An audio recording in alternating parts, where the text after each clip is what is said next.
Que a graça e a paz do Senhor Jesus estejam sobre todos nós. Reunimo-nos no nome do Senhor Jesus para prestarmos culto de louvor e adoração a Deus pelos 159 anos da Igreja Presbiteriana do Brasil. 159 anos evangelizando o Brasil. 159 anos proclamando a soberania de Deus. Damos as boas-vindas a todos os que estão conosco, representando os 15 sínodos do Estado de São Paulo. Damos as boas-vindas à orquestra e ao coral intersinodal, e a todos os que nos acompanham também pelo Facebook, na página da Igreja Presbiteriana do Brasil. Que o nome do Senhor seja engrandecido entre nós. Diz-nos a palavra, convidando-nos à adoração. Teu, Senhor, é o poder, a grandeza, a honra, a vitória e a majestade. Porque Teu é tudo quanto há nos céus e na terra. Teu, Senhor, é o reino, e Tu te exaltaste por chefe sobre todos. Riquezas e glória vêm de Ti. Tu dominas sobre tudo. Na Tua mão há força e poder. Contigo está o engrandecer e a tudo dar força.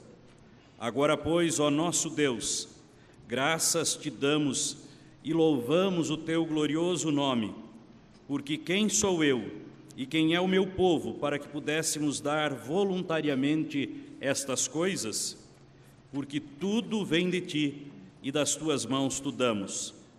Então disse Davi a toda a congregação: agora louvai o Senhor vosso Deus. Então toda a congregação louvou ao Senhor, Deus de seus pais. Todos inclinaram a cabeça, adoraram o Senhor e se prostraram perante o Rei. Vamos ficar em pé e vamos cantar adorando o nosso Deus.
Agradecer-te por tua obra em nossas vidas. Confiamos em teu infinito amor. Pois só tu és o Deus eterno sobre toda a terra e céu.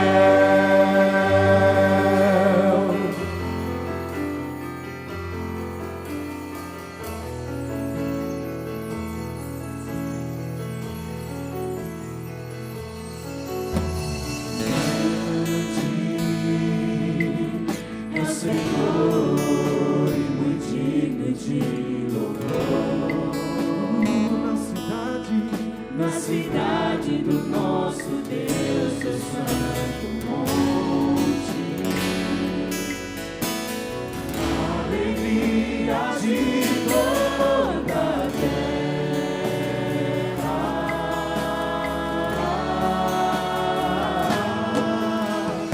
grande é o Senhor em quem nós temos a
pé, falemos com o Senhor. Bondoso Deus e Pai, nós louvamos e adoramos o Teu nome. O Senhor é bom, a Tua misericórdia tem se renovado a cada dia em nossas vidas. Nesse momento de culto, colocamos-nos diante de Ti, com a nossa disposição de adorá-lo, exaltá-lo e de bendizê-lo nessa noite. Que todas as partes deste culto reflitam na glorificação e na exaltação do Teu nome.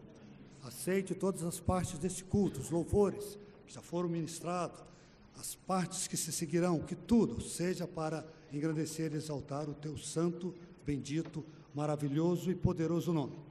Aceita o nosso louvor e a nossa adoração, que nós o fazemos e pedimos em o nome de Jesus Cristo. Amém. Ainda em pé, vamos cantar ao Deus dos antigos, cuja forte mão rege e sustém os astros na amplidão. Vamos cantar ao nosso Deus.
Solicitamos a todos que sentem-se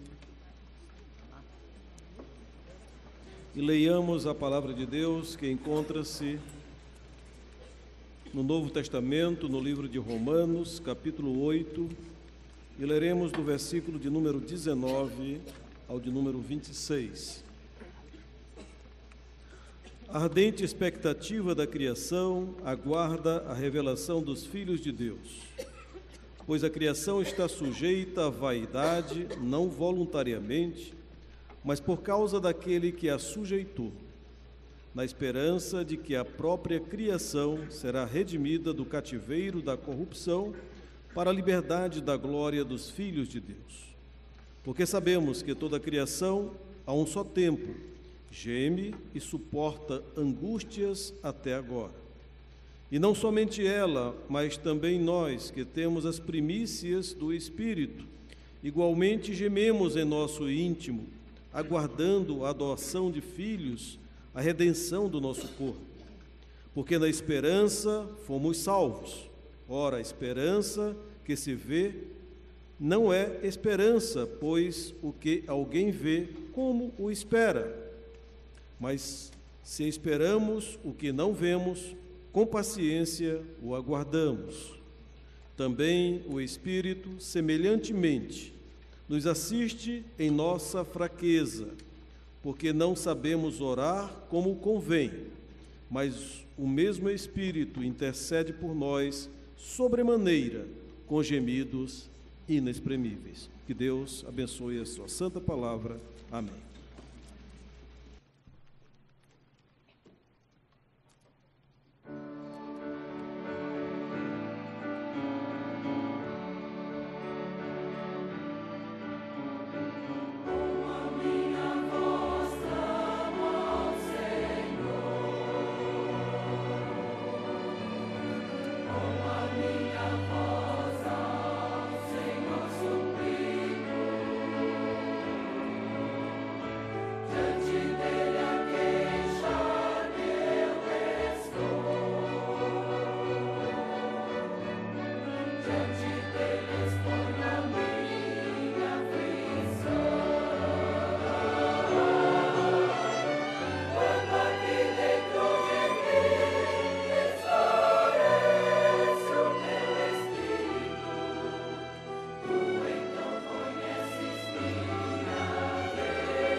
Vamos ler todos juntos a promessa da graça de Deus, do mesmo capítulo 8 de Romanos, agora versículos 31 a 34.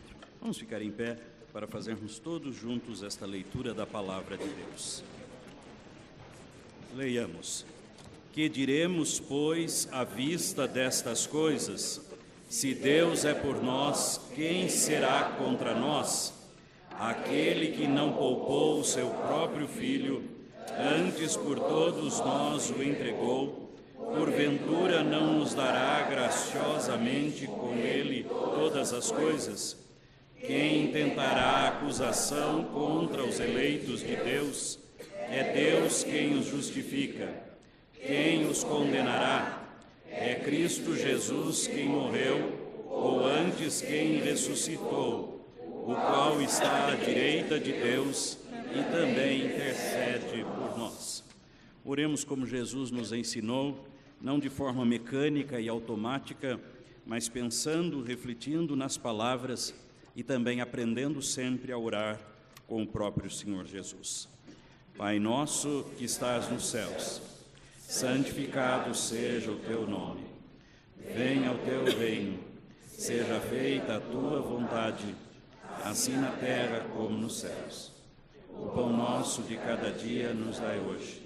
Perdoa as nossas dívidas, assim como nós perdoamos aos nossos devedores.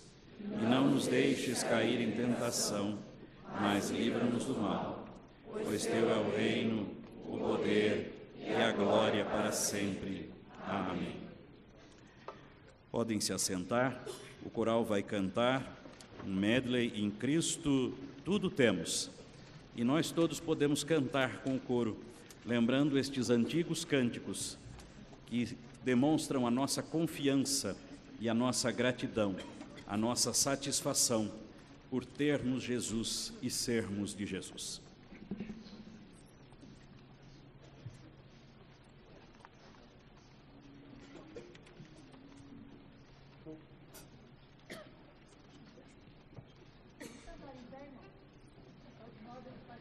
Vamos ficar em pé, então, todos a pedido da regência e vamos cantar com todo entusiasmo e vibração.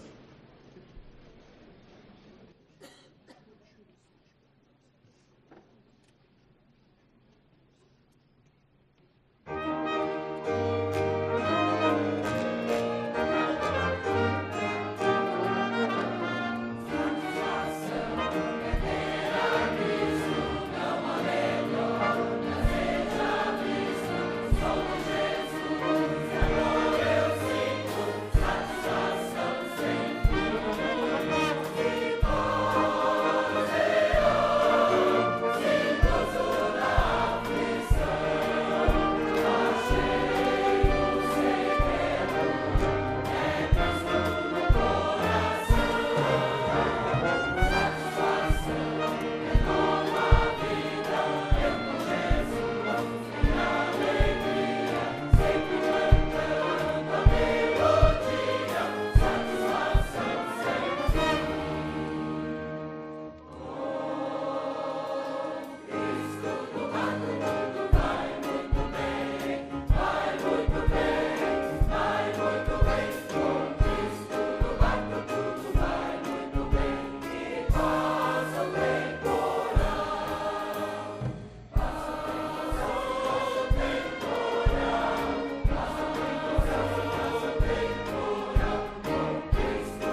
Ainda em pé, vamos ler alternadamente a palavra do Senhor, Salmo 98, Salmo de louvor. Cantai ao Senhor um cântico novo, porque Ele tem feito maravilhas. A sua destra e o seu braço santo lhe alcançaram a vitória. O Senhor fez notória a sua salvação, manifestou a sua justiça perante os olhos das nações. Lembrou-se da sua misericórdia e da sua fidelidade para com a casa de Israel. Todos os confins da terra viram a salvação do nosso Deus. Celebrai com júbilo ao Senhor, todos os confins da terra. Aclamai, regozijai-vos e cantai louvores. Cantai com harpa louvores ao Senhor, com harpa e voz de canto. Com trombetas e ao som de buzinas, exultai perante o Senhor que é rei. Ruja o mar e a sua plenitude, o mundo e os que nele habitam. Os rios batam palmas e juntos cantem de júbilo os montes. Leiamos juntos. Na presença do Senhor, porque Ele vem julgar a terra, julgará o mundo com justiça e os povos com equidade. Cantemos louvores ao nosso Deus.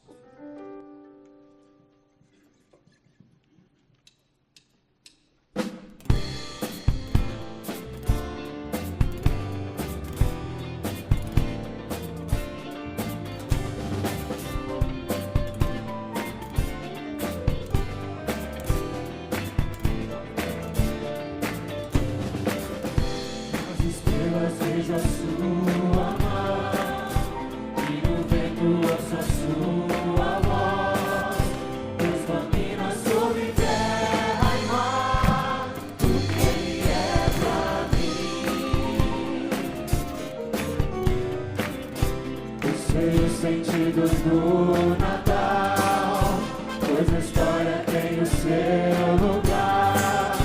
Cristo veio para nos salvar, porque Ele é pra mim. Quero um dia seu amor sentir, sua imensa graça recebi. Descobri então que Deus não vive longe lá no céu, sem se importar comigo. Mas agora ao meu lado está, cada dia sinto seu cuidar, ajudando-me a caminhar, porque Ele é pra mim.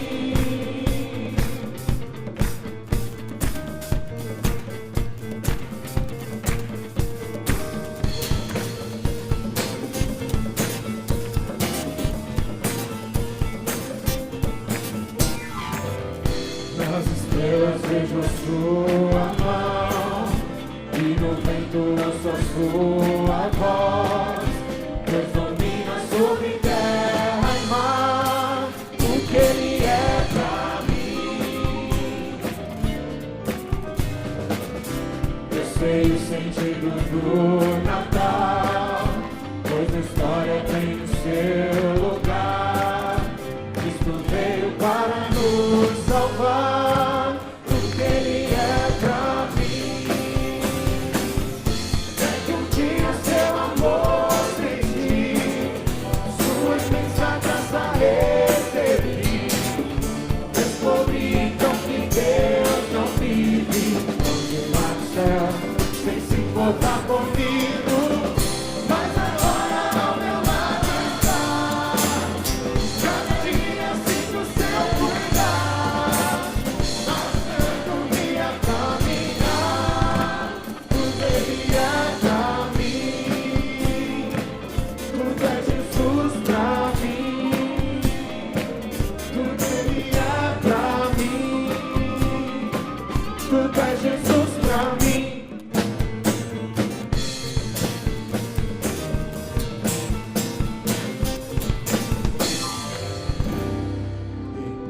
Vamos louvar e adorar a Deus, Santo e Eterno, Deus soberano, nosso Senhor.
Podem se assentar, irmãos. Nós vamos orar rendendo graças a Deus pelos 159 anos da Igreja Presbiteriana do Brasil. Esta oração será feita pelo reverendo Augustus Nicodemos Gomes Lopes, vice-presidente da Igreja Presbiteriana do Brasil, do seu Supremo Concílio. Ele nos conduzirá a Deus em oração. Nós todos estaremos juntos rendendo graças ao Senhor através da sua palavra, e em seguida o reverendo Augustus fará a exposição bíblica para a nossa edificação e para o nosso crescimento espiritual.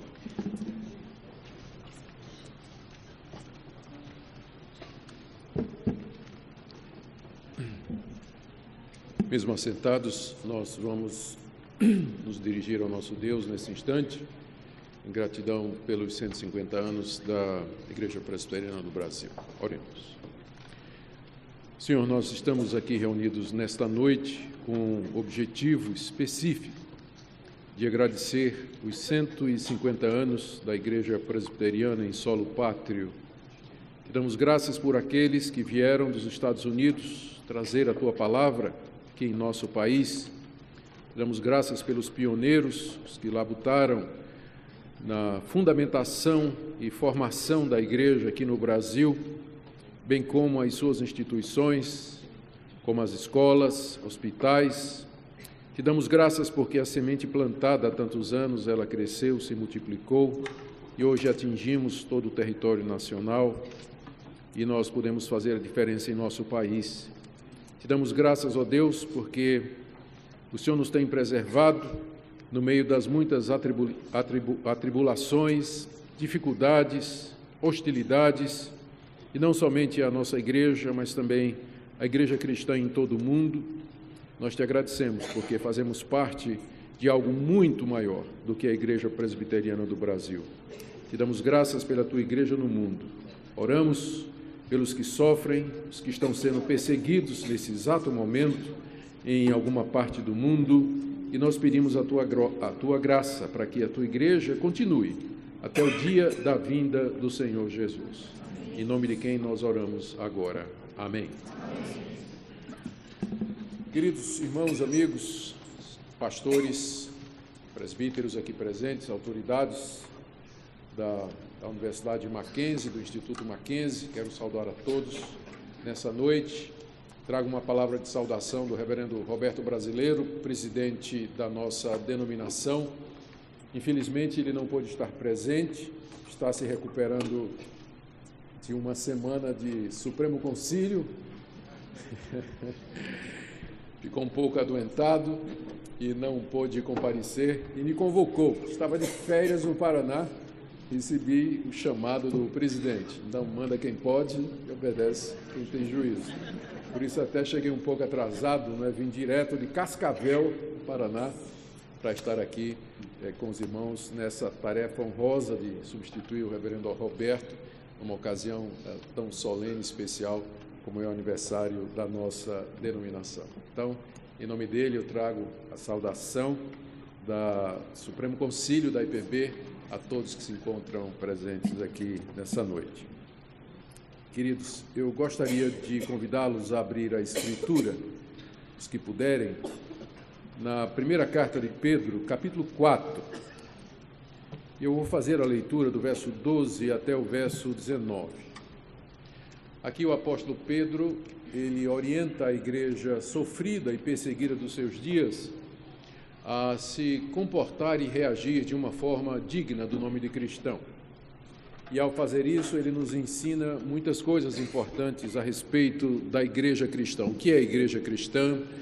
Qual a tarefa dela aqui nesse mundo? Como ela deve se portar? E qual a sua esperança? E eu creio que esse é um momento apropriado para que nós reflitamos a respeito destes temas. Primeira carta de Pedro, capítulo 4, a partir do verso 12. Amados, não estranheis o fogo ardente que surge no meio de vós, destinado a provar-vos, como se alguma coisa extraordinária vos estivesse acontecendo. Pelo contrário, alegrai-vos na medida em que sois coparticipantes dos sofrimentos de Cristo, para que também na revelação de sua glória vos alegreis exultando.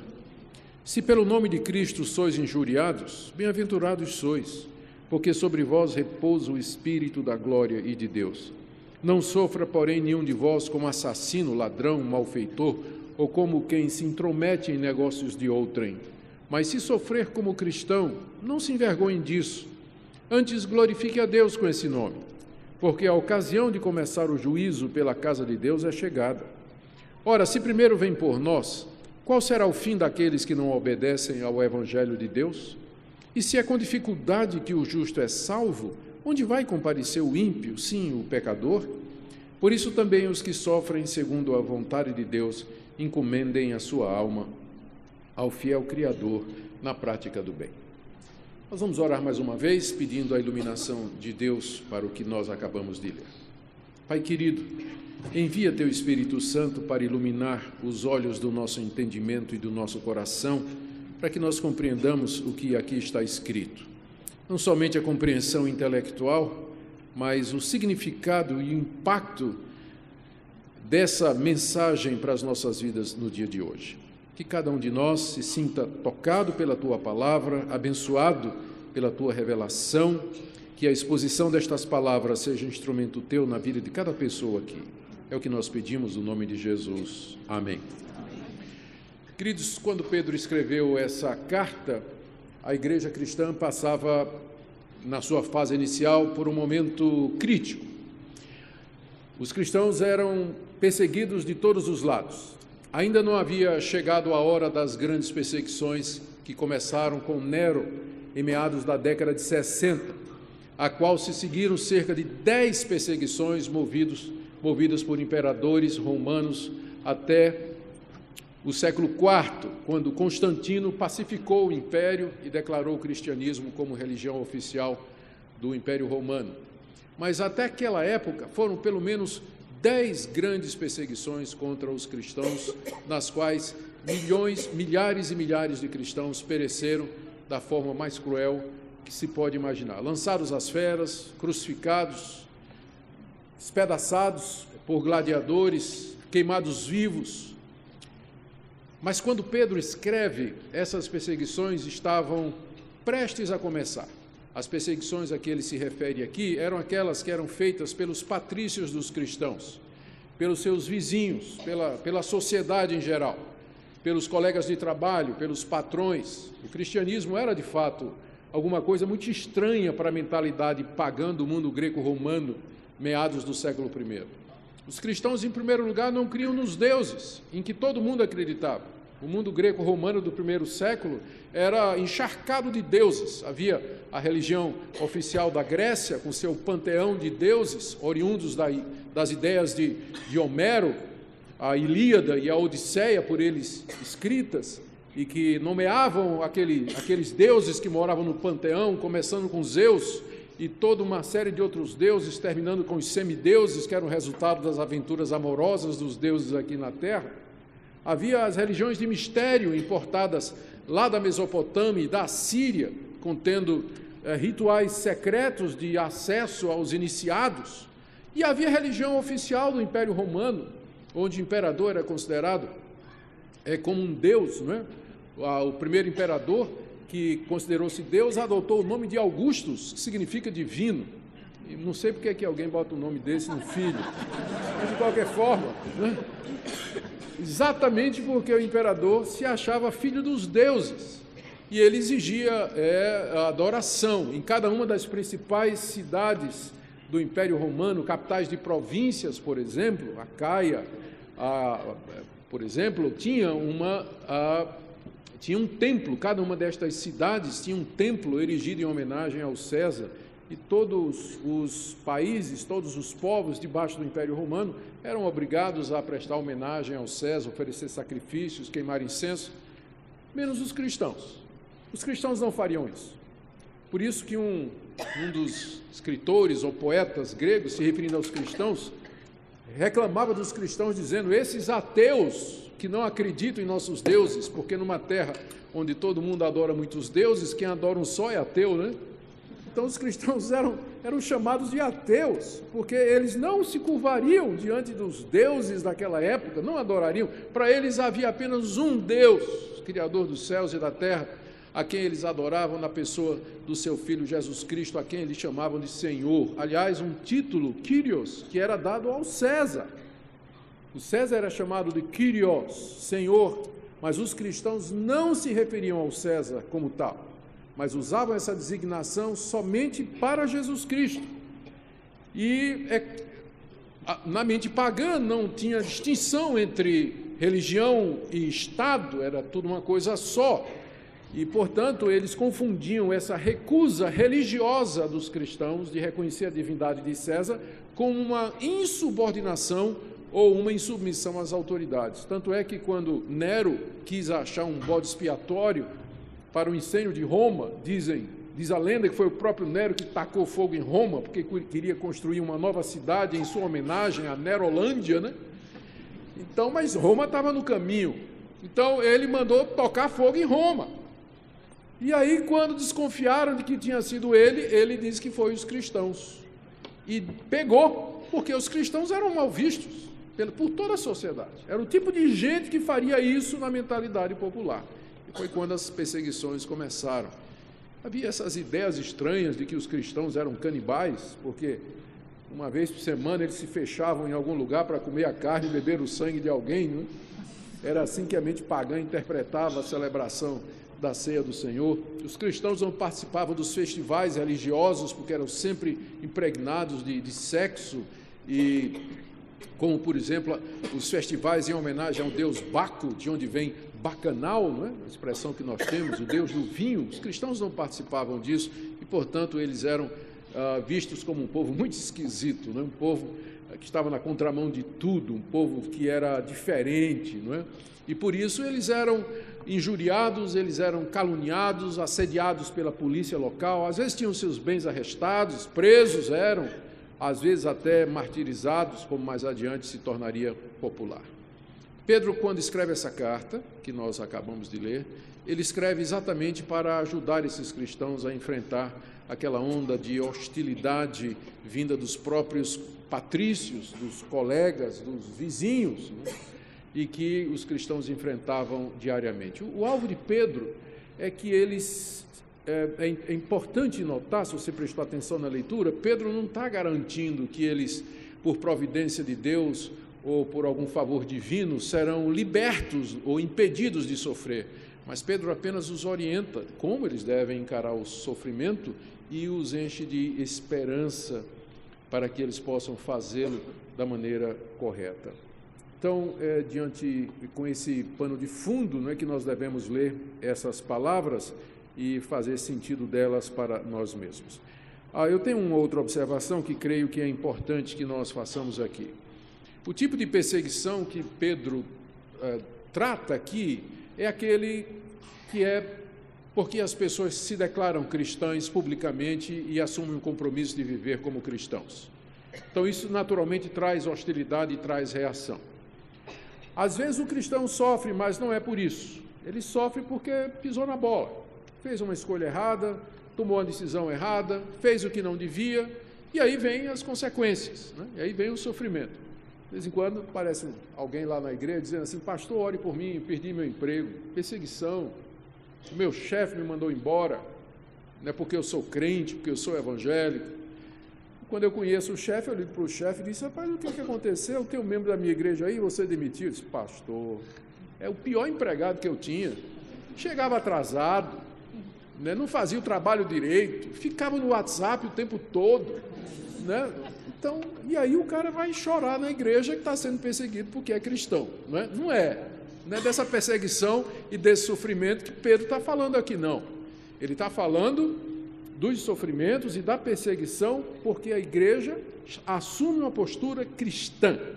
Então, é para isso, é para esses que essa passagem se refere. Mas isso não quer dizer que você que está aqui nessa noite e que está sofrendo, você se declara cristão, está sofrendo por erros que você cometeu, isso não quer dizer que não tenha alguma coisa que você não possa aprender nessa noite. A começar com a necessidade de arrependimento, mudança de vida, confissão a Deus, conserto do erro e, com certeza, o consolo prometido aqui virá para a sua vida, sem dúvida nenhuma. Mas vamos ver, então, como Pedro como Pedro trata. Eu preciso dizer mais uma terceira coisa, desculpem. É o que dá ser tirado das férias para pregar, não é? Então, veja só. Você pode perguntar, o que é que isso tudo tem a ver com o aniversário de 159 anos de uma denominação brasileira? É porque esses 159 anos, na verdade, eles nunca foram sempre anos pacíficos. Desde o início da sua instalação, os protestantes sofreram muita perseguição, de todos os tipos, aqui no Brasil. E não só nesses 159 anos aqui no Brasil, mas a Igreja Presbiteriana, ela tem 500 anos. Ela nasceu no meio de controvérsia. Ela nasceu no meio da Contra-Reforma. Ela foi perseguida na Europa, foi perseguida nos Estados Unidos.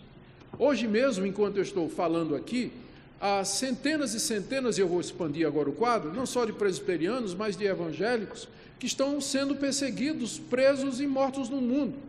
As organizações nacionais de liberdade religiosa, elas dizem que o cristianismo é a religião mais perseguida do mundo e não menos de 200 mil pessoas perdem a vida por conta da sua fé anualmente. Nesses países onde o cristianismo é banido, onde praticar a religião, qualquer que seja, é considerado um crime. Ou seja, são 2000 anos de história que nos antecedem. E em qualquer período deles, essa carta de Pedro faria sentido. Em qualquer período, essa carta de Pedro faria sentido. Porque nunca deixou de haver. No Brasil, nós gozamos daquilo que se chamaria de liberdade religiosa, mas existe aquilo que a gente chama de perseguição simbólica. E você, talvez que na universidade, você vai sentir isso.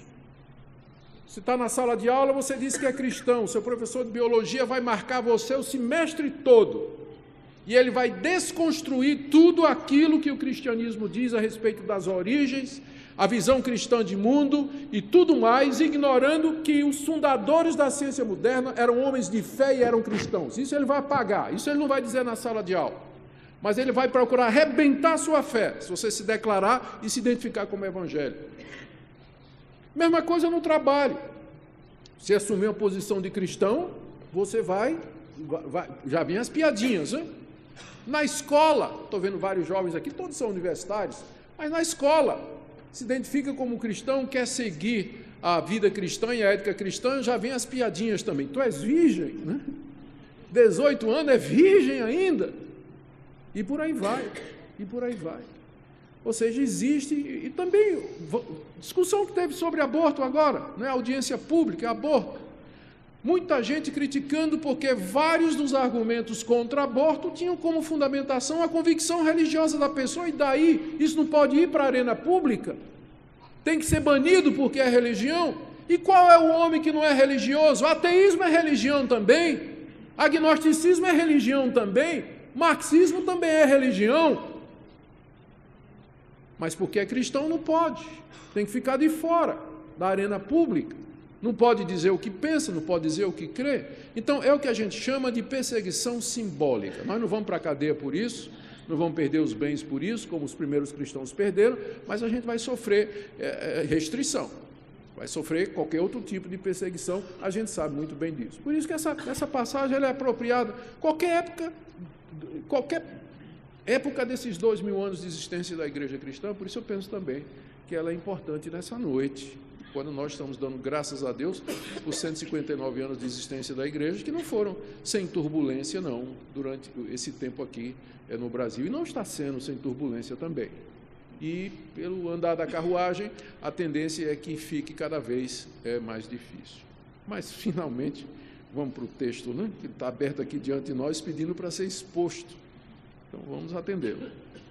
São 5 ou 6 orientações que Pedro está dando para a igreja daquela época. A primeira delas é que eles não deveriam estranhar as perseguições que eles estavam passando. Verso 12: Amados, não estranheis o fogo ardente que surge no meio de vós, destinado a provar-vos, como se alguma coisa extraordinária vos estivesse acontecendo.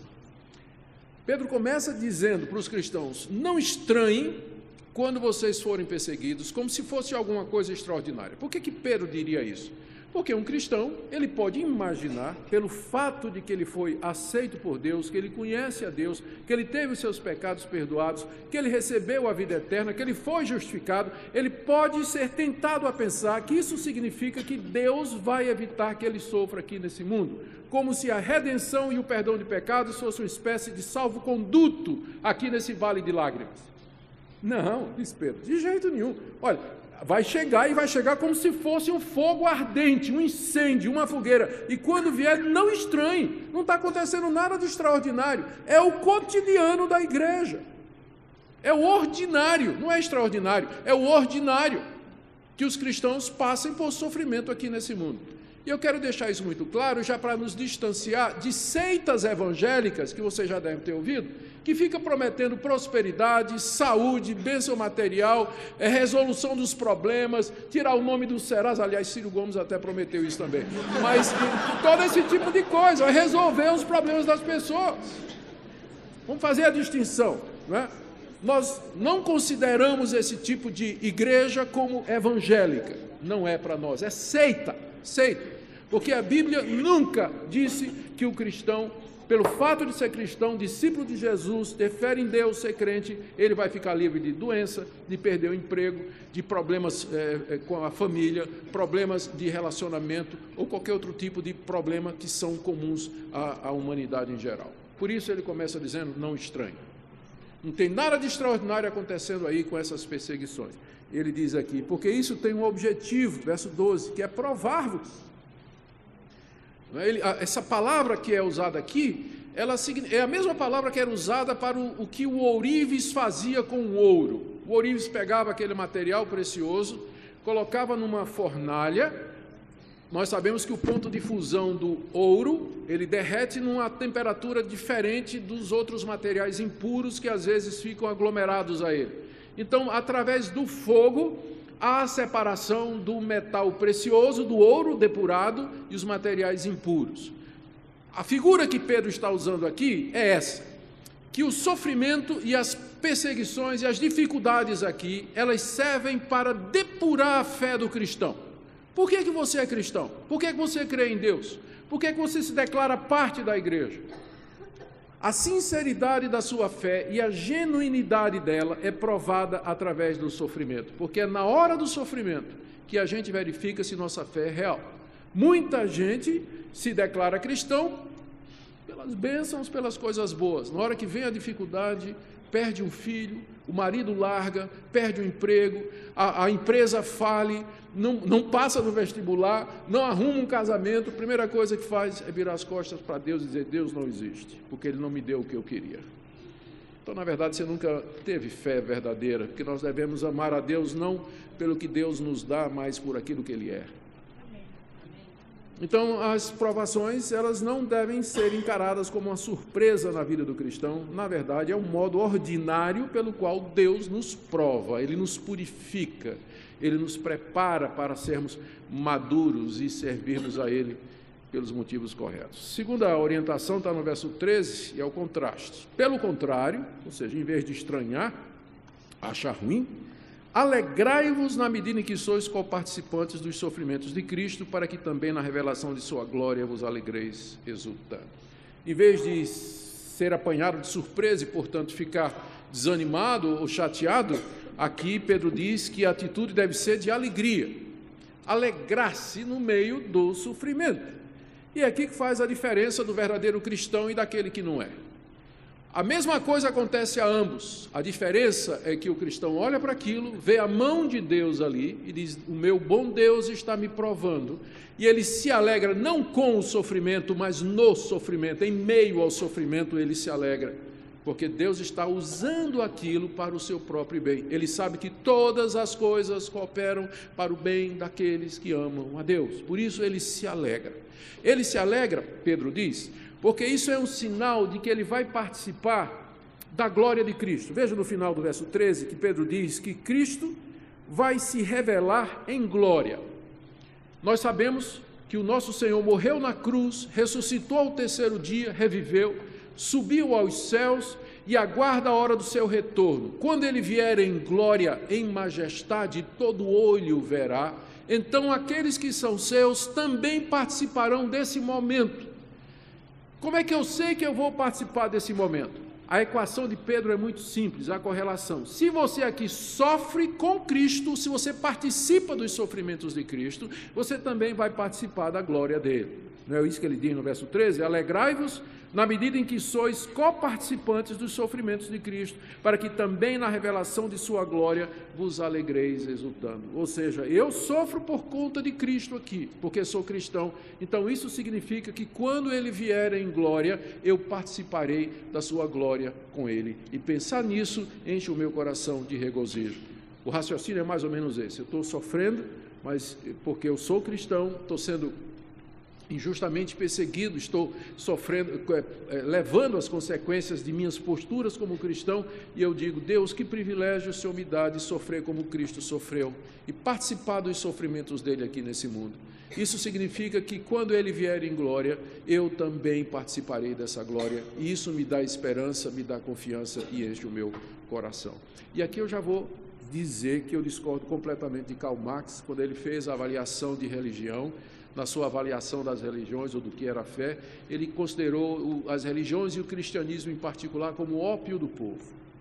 Ele achava que religião era alguma coisa que deixava as pessoas meio que não alertas para buscar o seu próprio destino através dos recursos e dos meios. A religião meio que deixava o pobre continuar pobre, o escravo continuar escravo, e assim por diante, porque consolava as pessoas com esperança futura. O cristianismo aponta para o futuro como sendo a esperança do cristão, e se ele vive pensando no futuro, ele não cuida do presente, ele não quer uma vida melhor, não quer a situação financeira melhor, ele não vai lutar para mudar o governo, não vai participar da guerrilha, da política e tudo mais. Lê do engano, porque as grandes transformações político-econômicas e sociais no mundo ocidental foi feita por cristãos, que tinham a esperança escatológica, a esperança do futuro. O fato de que a gente olha para o futuro na expectativa da vinda de Jesus, não quer dizer que nós largamos o presente ao diabo. Enquanto o Senhor Jesus não vem, nós vamos brigar, vamos educar as pessoas, nós vamos ensinar para elas, dar a melhor educação que nós podemos, nós vamos confortá-las, instruí-las, ajudá-las, lutar pelos direitos delas. A esperança bíblica para o cristão nunca é aqui nesse mundo, nunca, nunca. Não tem nada nesse mundo que possa encher o nosso coração, dar paz ao nosso coração, aliviar a angústia da nossa mente, Não. A nossa expectativa é a glória que nos está reservada na pessoa de Jesus. É o novo céu e nova terra onde habita a justiça. É a vinda do Senhor Jesus Cristo para o seu povo. E é com isso que Pedro consola aqueles irmãos, dizendo: alegrai-vos, porque quando o Senhor vier, vocês vão participar com Ele em glória. Terceira orientação, verso 14. Se pelo nome de Cristo sois injuriados, e eram, bem-aventurados sois, porque sobre vós repousa o Espírito da glória de Deus. O que Pedro está dizendo aqui é o seguinte: se vocês estão sendo injuriados por conta do nome de Cristo, ou seja, injuriado é insultado, criticado, vilipendiado, xingado, né, chamado de nome feio por conta do nome de Cristo, né? Como lá em Genebra, o pessoal odiava tanto Calvino que botava o apelido dos cachorros de Calvino, né? O pessoal que não gostava lá. Então, não é? Se pelo nome de Cristo você é vituperado, injuriado, não é? Pedro diz: não fica ofendido. Na verdade, você é bem-aventurado. Bem-aventurado quer dizer, você é feliz. Por que Pedro diria uma coisa dessa? No final do verso, ele diz: vocês são felizes porque sobre vós repousa o Espírito da glória e de Deus. Pedro aqui está se referindo ao Espírito Santo, como veio sobre a pessoa de Cristo no dia do seu batismo, ao Espírito Santo que desceu sobre a igreja no dia de Pentecostes, ao Espírito Santo que no Antigo Testamento descia sob a forma da nuvem da glória, Shekinah, no tabernáculo e posteriormente no templo, a nuvem da glória que cobriu o monte da transfiguração quando Jesus resplandeceu diante dos discípulos. Esse é o Espírito da glória e de Deus. Esse mesmo Espírito que estava em Cristo, Pedro diz aqui, é o mesmo Espírito que repousa, inclusive a palavra é a mesma lá dos relatos dos evangelhos, que o Espírito Santo repousou sobre Cristo. Ele usa o mesmo verbo para dizer: o Espírito da glória de Deus repousa sobre vocês. Sabe por que vocês são injuriados? Porque o Espírito de Jesus Cristo está sobre vocês. Quando a gente aqui entre nós evangélicos, a gente fala muito de avivamento. Todo mundo quer avivamento, todo mundo quer o Espírito Santo, todo mundo quer ser cheio do Espírito Santo. E quando o pessoal fala em ser cheio do Espírito Santo, geralmente pensa: visão, revelação, sinal, prodígio, milagre, poder, autoridade. Mas aqui Pedro está dizendo que se o Espírito da glória de Deus estiver sobre você, você vai ser xingado. Está muito longe daquilo que o pessoal chama de avivamento. Sabe por quê? Que o pessoal quer avivamento sem passar pela cruz. O pessoal quer a glória sem o Calvário. Mas se o Espírito da glória de Deus repousa sobre a igreja, se a igreja está cheia do Espírito da glória de Deus, ela vai viver o cristianismo de tal maneira que ela vai ser injuriada, ela vai ser hostilizada, ela vai ser perseguida. Por isso Pedro aqui inverte aquilo que aqueles irmãos estavam sentindo. Ao serem xingados, injuriados, talvez eles dissessem: puxa vida, Deus não gosta de nós somos fiéis a Deus, estamos defendendo o nome dele, Jesus Cristo, mas o que é que a gente ganha de troco? Perseguição, injúria, calúnia. Pedro diz: mas na verdade isso é só uma prova de que Deus derramou o Espírito dele sobre vocês. Porque também Jesus Cristo foi assim, foi chamado até de Beelzebu, amigo de prostitutas, de publicano, beberrão. Insultaram Jesus, e Jesus era cheio do Espírito da glória de Deus. O que é que vai ser diferente conosco? Então, se vocês são injuriados por conta do nome de Cristo, bem-aventurados vocês são. Em seguida, Pedro faz uma ressalva para não ser mal entendido. Verso 15: não sofra, porém, nenhum de vós como assassino, ladrão, malfeitor, ou como quem se intromete em negócio de outro. Mas se sofrer como cristão, não se envergonhe disso, antes glorifique a Deus com esse nome. Alguém poderia depreender do que Pedro disse até agora, que qualquer sofrimento que o cristão passe é um sofrimento por Cristo, aquilo que eu disse no início.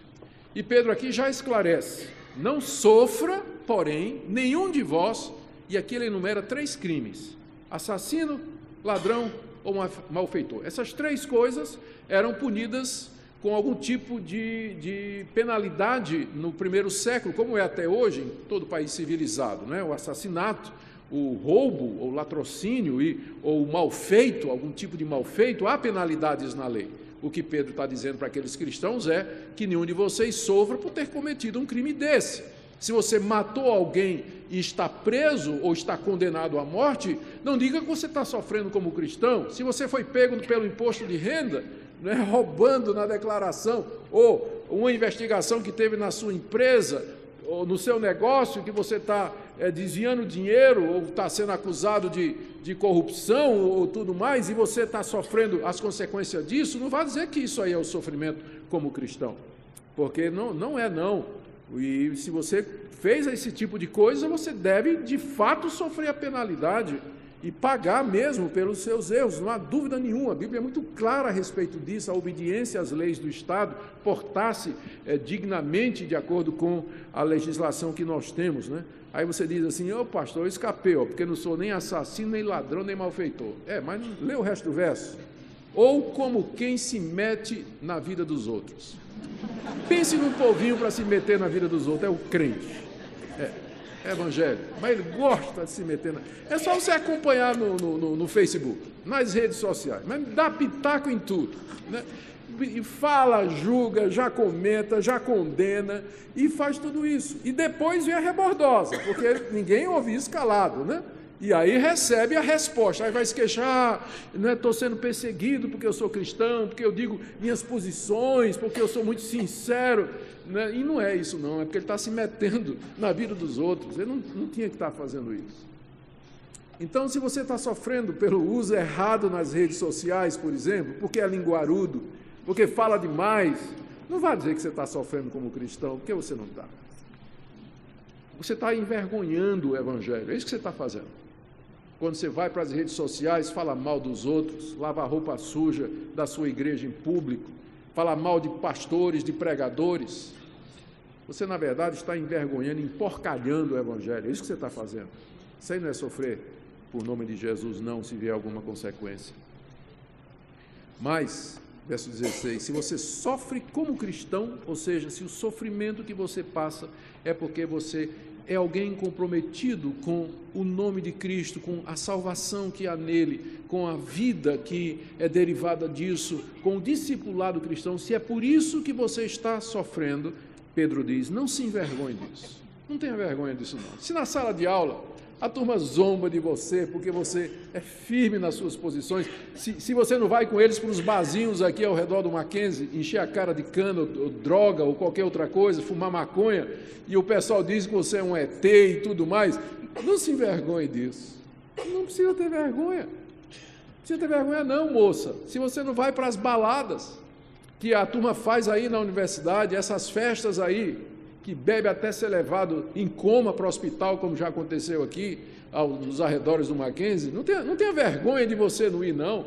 Ao contrário, você deve fazer o que Pedro está dizendo assim: glorifique a Deus com esse nome.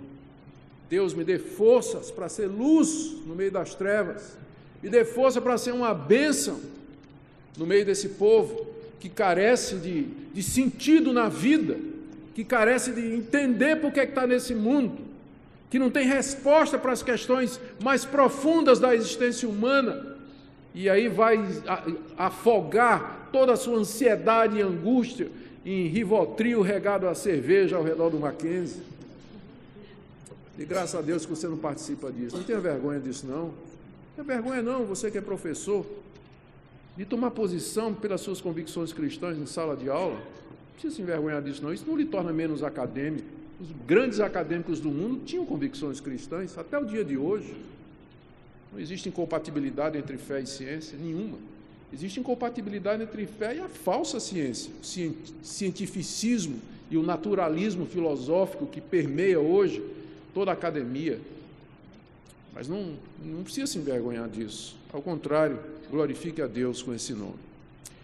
Os dois últimos argumentos, eu estou correndo aqui, para terminar, para eu não deixar vocês em sofrimento, aqui, verso 17, Pedro traz mais uma orientação. Ele diz no final do verso 16, glorifique a Deus com esse nome, porque a ocasião de começar o juízo pela casa de Deus é chegada. Ora, se primeiro vem por nós, qual será o fim daqueles que não obedecem ao Evangelho de Deus? Se é com dificuldade que o justo é salvo, onde vai comparecer o ímpio, sim, o pecador?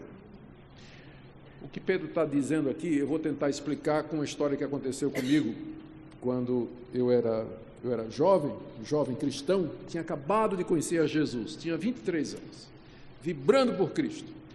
Queria ser um missionário como o apóstolo Paulo. Não queria nem casar, achava que eu não ia casar, tinha o dom do celibato. Comecei a pregar, plantei uma igreja lá no norte de Recife, na cidade de Olinda, depois no bairro de Ouro Preto, depois fui para o interior pregar o evangelho aos cortadores de cana da usina Cucaú, lá no interior de Pernambuco, uma cidade chamada Gamileira. E uma vez teve uma festa, teve um evento muito grande na cidade de Recife, não é? onde eu morava, e muitos jovens foram lá ver o irmão André, o famoso contrabandista de Bíblia, né? O homem que atravessava a fronteira levando Bíblia e tal. Vamos lá ver. E saindo de lá, eu dei uma olhada e vi aquela moça bonita de olho azul olhando para mim, descobri que não tinha mais o dom do celibato, joguei tudo fora, queria casar. Fui atrás, descobri que ela era a filha do reitor do seminário. Filha do reitor do seminário. E eu era primeiranista, ia entrar no seminário naquele ano. Depois de uma longa história, né, ela me deu cano, é claro, não queria namorar comigo, coisa nenhuma, mas depois de um tempo nós começamos a namorar, eu fui pedir, naquele tempo a gente pedia ao pai da moça para namorar com a moça. Hoje em dia, não tem mais isso, né? Hoje em dia é uma bagunça. Mesmo lá em casa não, eu tenho 2 filhas, uma casada, a outra, se o cara vier, vai ter que ouvir. Bom, eu fui falar com o pastor, ele disse, meu filho, tudo bem, conversou comigo, ficou tudo certo como seria, ele disse, olha, você não estranhe, aqui, até as palavras daqui, não estranhe o fogo ardente que vai lhe acontecer no seminário, porque eu vou ser muito mais severo com você do que com os outros alunos, para não dar a impressão de que eu estou fazendo corpo mole com você, porque você é meu gênero. Então, se prepare que vai ser fogo ardente, não é? Coisa extraordinária acontecendo no meio de você. É exatamente isso que Pedro está dizendo, que Deus está fazendo aqui no verso 17. Ele diz que o juízo de Deus sobre o mundo já começou, e começou mesmo. Quando a gente pensa no juízo de Deus, a gente sempre pensa e isola um dia no futuro, o dia do juízo final. Mas ele é o último dia do juízo, porque o juízo já começou no dia de Pentecostes, quando Deus não somente derramou sua graça e sua salvação, mas ele começa a julgar o mundo, como Jesus Cristo diz, quem crê em mim tem a vida eterna, quem não crê já está julgado. E Paulo, Romanos capítulo 1, verso 18, ele diz, do céu se manifesta a ira de Deus. Então, Deus já está julgando o presente mundo. No coração dos ímpios, na mente dos ímpios, nos tormentos, nas angústias, nas calamidades, nos desastres, em todo o sofrimento. Só que esse sofrimento, que para o ímpio já é o prenúncio do juízo eterno, para o cristão é o fogo que purifica e melhora e prepara. O mesmo sofrimento. O que Pedro está dizendo aqui é o seguinte: o juízo de Deus já começou e Deus começa com a casa dele. O que é a casa dele? É a igreja. Deus começa o juízo pela casa dele, exatamente como o meu genro disse que ia fazer. Né? Vai começar o juízo pela casa dele, para deixar claro para o mundo, para poder responder essa pergunta aqui, ó. Se primeiro o juízo vem por nós, que cremos no Senhor Jesus como o nosso Senhor e Salvador, e esperamos nele somente, ora, se primeiro vem por nós o juízo, qual será o fim daqueles que não obedecem ao Evangelho de Deus? Se Deus trata os seus filhos dessa forma, Pedro dizendo para aqueles cristãos, se Deus trata vocês dessa forma, imagine o que ele vai fazer no dia do juízo com aqueles que não obedecem ao Evangelho. No verso 18, se é com dificuldade que o justo é salvo, o justo aqui é aquele que foi justificado pela graça, mediante Jesus Cristo. Se é com dificuldade no sentido de que ele vai passar por muitas dificuldades aqui nesse mundo, porque através de muitas dificuldades nos importa entrar no reino de Deus. Ora, se é com dificuldade que aquele salvo, justificado pela graça, ele vai entrar no reino de Deus, pergunta de Pedro, onde vai comparecer o ímpio? Sim, o pecador no dia do juízo. O que é que vai ser dele?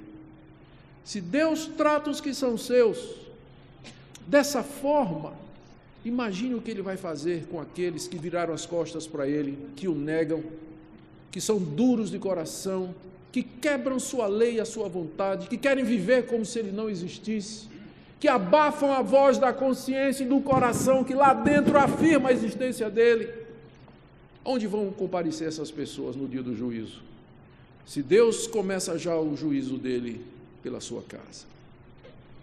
O objetivo de Pedro com isso é dizer para aqueles crentes: não estranhe o sofrimento e a perseguição, porque isso aí, isso é prova do amor de Deus por vocês. Porque se Deus, imagina o que é que Deus vai fazer com aqueles que o odeiam e que não querem saber dele. Ele termina no verso 19 dizendo: por isso, diante dessa expectativa, não é, de que Deus comece o juízo pela sua própria casa, e com isso ele já pergunta, faz a comparação, o que é que vai ser daqueles que não são dele. Pedro disse: por isso também os que sofrem segundo a vontade de Deus encomendem a sua alma ao fiel Criador na prática do bem. Essa aqui é a exortação final, é o resumo de tudo que Pedro queria dizer para a igreja. Encomende a sua alma ao fiel Criador. Ele não somente é Criador, fez tudo o que existe, portanto ele domina todas as circunstâncias, todos os elementos lhe obedecem, todos os seres, todas as entidades o obedecem, portanto ele pode fazer o sofrimento começar e ele pode fazer o sofrimento terminar. Ele não somente é Criador, mas ele é fiel Criador. Fiel porque ele tem um pacto com o seu povo, ele tem um pacto com a sua igreja, que foi selado no sangue de Cristo, onde ele promete nos dar a vida eterna, onde Cristo é o nosso mediador e o nosso Salvador, onde ele promete nos levar em segurança para o novo céu e na nova terra. Então, porque ele é o fiel Criador que nunca nos fará mal e nunca nos deserdará, você pode encomendar a sua alma a ele.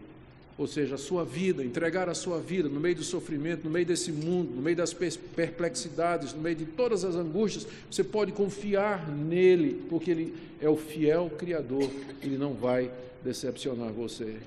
Essa é a palavra final de Pedro para aquela igreja. E essa é a palavra que eu queria trazer nessa noite, quando nós paramos o nosso dia a dia, a nossa rotina, para nessa sexta-feira à noite nos reunirmos aqui e agradecer a Deus pela existência da igreja. Como eu disse, não é sem turbulência, nunca foi. Essa passagem aqui, ela poderia ser pregada todos os dias desses 2000 anos que a igreja cristã existe, e ela ainda faria sentido, porque nunca deixou de haver necessidade de orientação, de consolo, de encorajamento para os cristãos. São só 159 anos, não sabemos quantos mais virão pela frente, nem a qualidade deles. Pode ser que muita perseguição e sofrimento nós teremos que suportar, mas sempre estas palavras estarão aqui, palavras inspiradas por Deus, inspiradas pelo Espírito Santo, para guiar a igreja de todas as épocas a permanecer fiel a Deus, a servir a Deus, viver como cristão, não envergonhar e não emporcalhar o nome de Cristo com atitudes erradas, atitudes que desonram o nome de Deus. Se isso acontecer, arrependimento, mudança de vida, restauração, o nosso Deus é misericordioso. Ele pode perdoar aqueles que caíram e verdadeiramente se arrependeram. A Deus toda a glória, queridos, a Ele e a Ele somente, toda a glória, honra e louvor pela existência da sua igreja, que Ele sustenta pela sua forte mão.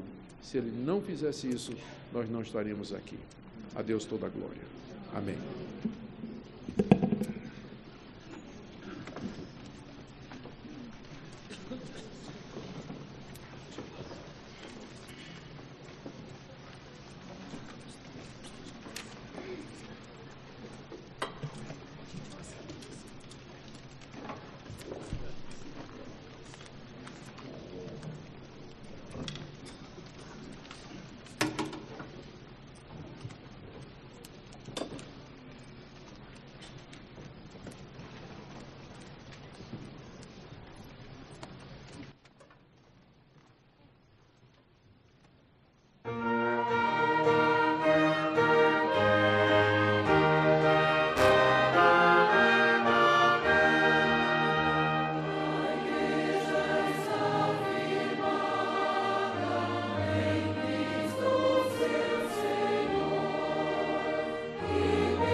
nesse instante pela nossa nação.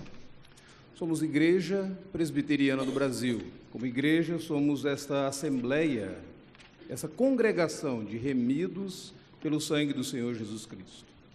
Somos presbiterianos, isso identifica a nossa forma de governo, isso identifica a nossa orientação teológica, doutrinária. E estamos no Brasil. Temos o compromisso de impactar essa sociedade. Primeiramente, temos o compromisso de levar o Evangelho para essa sociedade. Então, nós iremos orar nesse instante, com a convicção de que o Senhor Deus é o Deus que responde. E a convicção de que nós já temos o sumo intercessor, Jesus Cristo, que agora mesmo ora por nós e intercede por nós diante do trono de Deus. Oremos, então. Pai bendito, louvado seja o teu nome por tua graça que tem sustentado essa denominação ao longo dos seus anos de existência. Louvado seja o teu nome por tua bondade, a tua misericórdia que tem abençoado os esforços dessa denominação e prosperado esses esforços na evangelização, na educação, no cuidado com o homem integral. Suplicamos a Deus bendito que uses cada membro dessa denominação como instrumento nas mãos do Redentor para levar o teu Evangelho e para demonstrar não apenas a sua fé na prática, mas também expressar o seu amor por Cristo Jesus e a glória do Senhor Jesus. Ó Deus, o próprio Senhor Jesus Cristo disse que Ele é aquele que anda por entre os candeeiros, sendo esses a tua igreja. Ou seja, Pai, a maneira da sociedade ver Cristo, perceber Cristo, é por meio da vida da tua igreja. Então, abençoe a Igreja Presbiteriana do Brasil. Abençoe esta igreja, os seus membros, abençoe esta igreja, abençoe seus oficiais, seus presbíteros, docentes, pastores, regentes. Abençoe os seus diáconos. Pai querido, abençoe os missionários dessa denominação. Abençoe, Senhor bendito, as forças de integração, abençoe o ensino teológico dessa denominação. Abençoe as instituições de ensino, de saúde. Ó Deus, conceda a tua graça e a tua bênção sobre os esforços dessa denominação. E agora suplicamos-te, ó Pai, por nossa sociedade, por nossa nação. Há tantos desafios. Estamos diante de mais uma eleição e suplicamos a tua graça e a tua misericórdia. Orienta o teu povo. Dê sabedoria aos teus filhos e filhas no ato de exercer o voto, esse exercício da cidadania. Conceda a eles a seriedade necessária na escolha a ser feita. Pai bendito, nós suplicamos-te pelas autoridades do nosso país. Nós suplicamos que concedas a eles graça, misericórdia e que eles tenham a ciência de que prestarão contas a Ti por cada decisão, por cada ato, e até mesmo por cada desmando realizado. Senhor bendito, tenha misericórdia da nossa nação. Nós suplicamos assim, na certeza de que és poderoso para fazer muito mais do que o que nós pedimos ou pensamos aqui essa noite. No nome do Cordeiro Jesus. Amém, Senhor. Amém.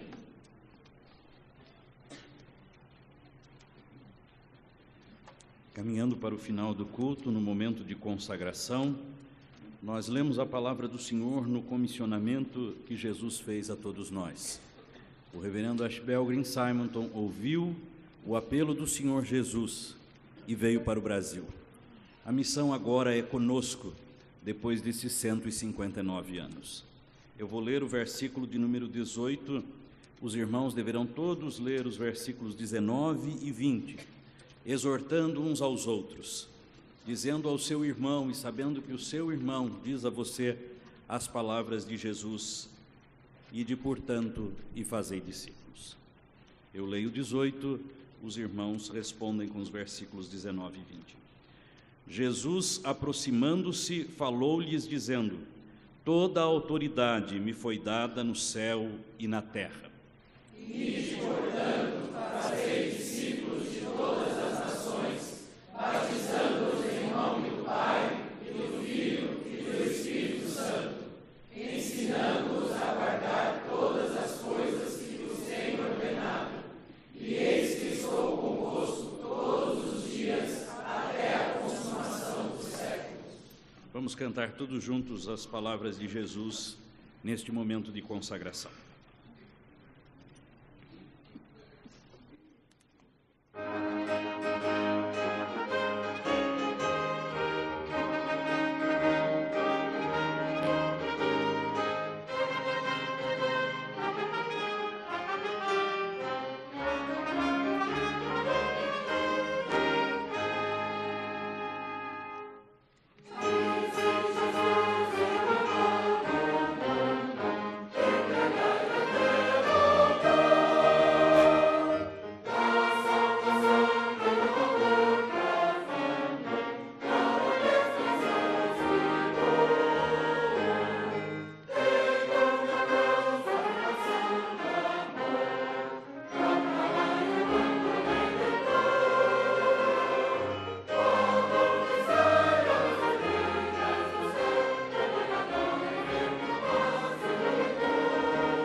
Nicodemos, que nos trouxe a palavra do Senhor e que falou ao nosso coração como instrumento do Senhor, na ação do seu Espírito, vai impetrar sobre nós a bênção apostólica.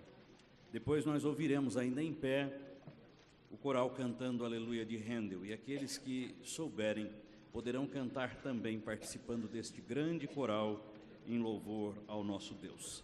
Só depois de encerrado este cântico é que nós nos assentaremos e pedimos a todos a gentileza de aguardarem as palavras finais e os agradecimentos que serão feitos pelo presbítero Clodoaldo Valdemar Furlan, presidente do Sínodo Sudoeste Paulista, representando os presidentes dos 15 sínodos do Estado de São Paulo. Recebamos a bênção. Que a graça do nosso Senhor e Salvador Jesus Cristo, que o amor de Deus nosso Pai, que a comunhão e a consolação do Espírito Santo seja com o povo de Deus aqui presente, agora e para todos sempre. Amém.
Aleluia.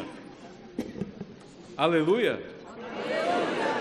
Louvado seja o nome do nosso Senhor e Salvador, Cristo Jesus.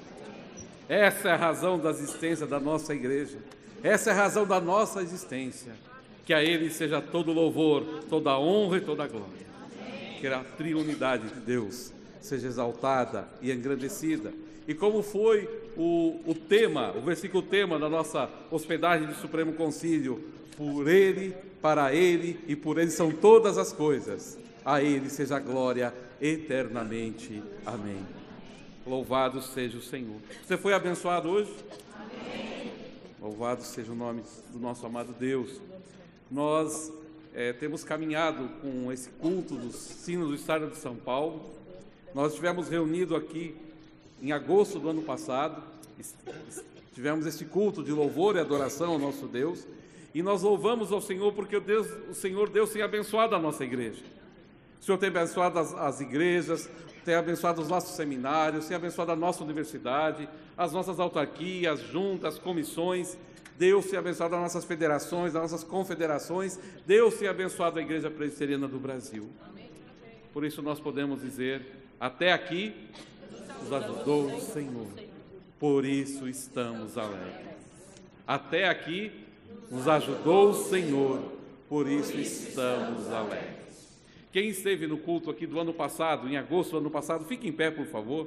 Você que esteve conosco ano passado. Uma salva de palmas a todos que estiveram ano passado, por favor. Pode se assentar.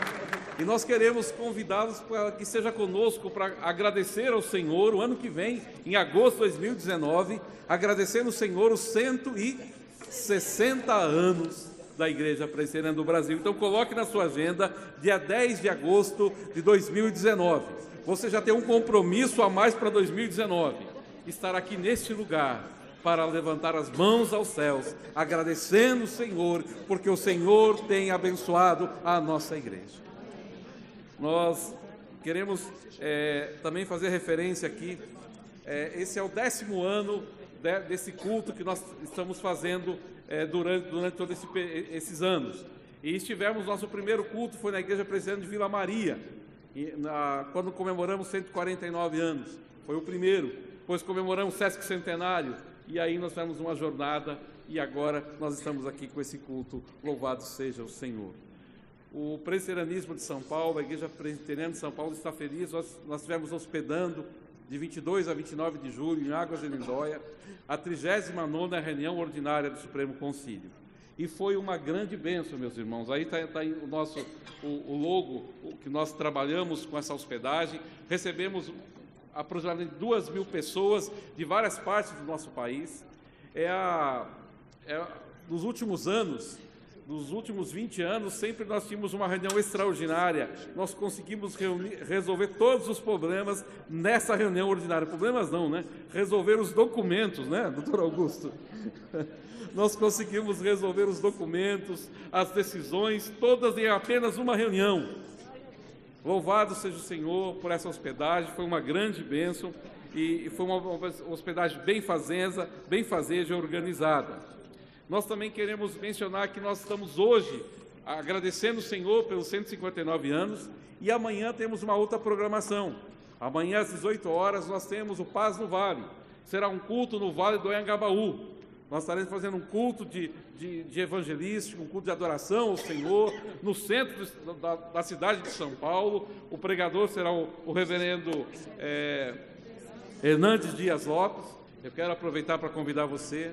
Nós temos um congresso, o 5º Congresso Nacional de Educação Cristã, do dia 6 a 9 de setembro, aqui no Mackenzie, aqui no Auditório Rui Barbosa. Será um grande congresso de educação cristã de 6 a 9 de setembro. No site da editora Cultura Cristã, você tem as informações desse congresso. Olá, convido vocês para participarem do Impacto Paz no Vale, dia 11 de agosto no Vale do Anhangabaú, às 18 horas. Com Jesus, haverá paz no Vale. Vamos anunciar o Evangelho da Graça de Deus. Convide parentes e amigos, façam caravanas e venham. Dia 11 de agosto, às 18 horas, no Vale do Anhangabaú, em São Paulo. Você vai adorar. Queremos convidar você para esse culto também, um culto evangelístico de adoração ao nosso Deus, amanhã às 18 horas, no Vale do Anhangabaú. Queremos agradecer aos 15 sínodos que têm apoiado esse trabalho, o Sínodo do Estado de São Paulo. Queremos agradecer ao doutor Augusto. Peço que ele fique em pé, por favor, para receber a nossa gratidão. Vice-presidente do Supremo Concílio, que Deus abençoe a sua vida em nome do Senhor Jesus. Obrigado por ter interrompido as suas férias, que Deus possa abençoá-lo, continue abençoando o restante das férias. Deus abençoe, reverendo. Muito obrigado. Nós queremos agradecer também aos que estiveram aqui conosco no púlpito. Peço que fiquem em pé, conforme eu vou falando o nome deles. O presidente do Instituto Presbiteriano Mackenzie, o presbítero José Inácio. O nosso magnífico reitor, o presbítero Dr. Benedito, aqui da universidade. Deus abençoe a sua vida. O Dr. Valdeci, o reverendo Dr. Valdeci, secretário nacional de apoio pastoral. O nosso liturgo, o reverendo Valdomiro, da Igreja Presbiteriana de Itatinga, que Deus abençoe a sua vida. O reverendo Aguinaldo, o vice-presidente do Sínodo Paulistano. O presbítero, Paulo Pietro, presidente do Sínodo Leste de São Paulo. O reverendo Admir, presidente do Sínodo Unido, aqui também em São Paulo. O reverendo Dario, presidente do Sínodo Norte Paulistano. Que Deus abençoe a vida dos nossos amados irmãos. Eu queria conceder uma palavra aqui. Quem está nos recebendo aqui é o Instituto Presbiteriano Mackenzie, e eu queria dar uma oportunidade para o presidente, o presbítero Zé Inácio, para nos fazer uma palavra de saudação. E serei brevíssimo, só para dizer que o Mackenzie, querido Clodoaldo Furlan, querido reverendo Augustus, o Mackenzie é a igreja. Desde que assumimos em 2016, em julho, nós fizemos esse compromisso de dizer que todas as dependências do Mackenzie são prioritariamente para uso da nossa amada Igreja Presbiteriana do Brasil. E nós temos sido procurados por irmãos de outras denominações para utilizarem este belo auditório, outros auditórios que temos nesse campus e nos outros campos que temos Brasília, Rio, Campinas, Alphaville, Palmas. Nós temos ambientes totalmente adequados, e eu quero dizer que, estando no Supremo Concílio em Águas de Lindóia, tive o privilégio de ouvir esse coral, essa orquestra, regida pela nossa querida Oséia, que tem um belíssimo soprano aqui no Beck, na verdade, juntamente com o baixo, tenor e soprano, belíssimos, que Deus os abençoe. Foi uma bênção poder ouvi-los de novo. A Deus toda a honra, toda a glória, na verdade. Mas o Mackenzie é da igreja, utilizem sempre. Presbítero Clodoaldo Furlan, inscreva-se na fila para o ano que vem, já está reservado, 2019, 2020, 21, 22, o Mackenzie é da igreja, a serviço da igreja. Muito obrigado pela vinda, esperamos ter acolhido bem, porque o nosso desejo é de acolher sempre bem, em especial a nossa amada IPB. Obrigado.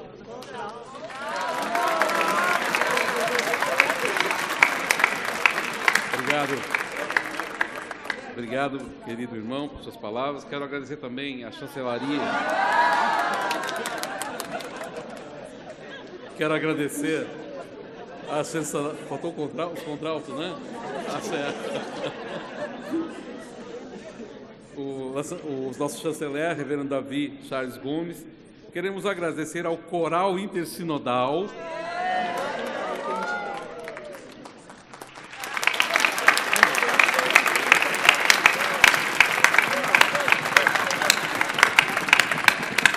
A nossa gratidão ao coral, à Orquestra Intersinodal, à Dona Oséia, a regente.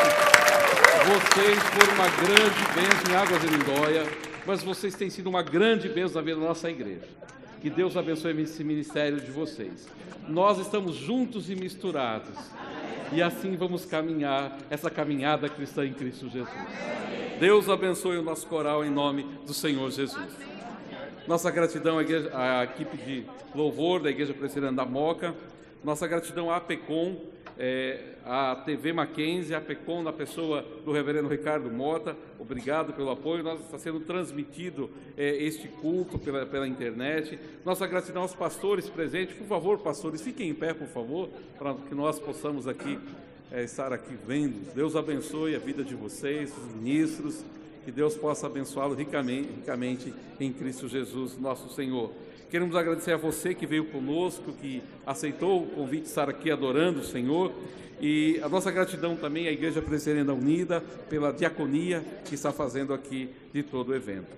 Então nós temos um compromisso amanhã, que hora, meus irmãos? 18 horas, Paz no Vale. E em agosto do ano que vem, dia 10 de agosto, vamos repetir? 10 de agosto, nos encontraremos novamente. Amém? Deus te abençoe. Vão em paz. Que Deus possa abençoar a tua casa, a sua vida, a sua igreja. E que Deus te abençoe em Cristo Jesus. Amém.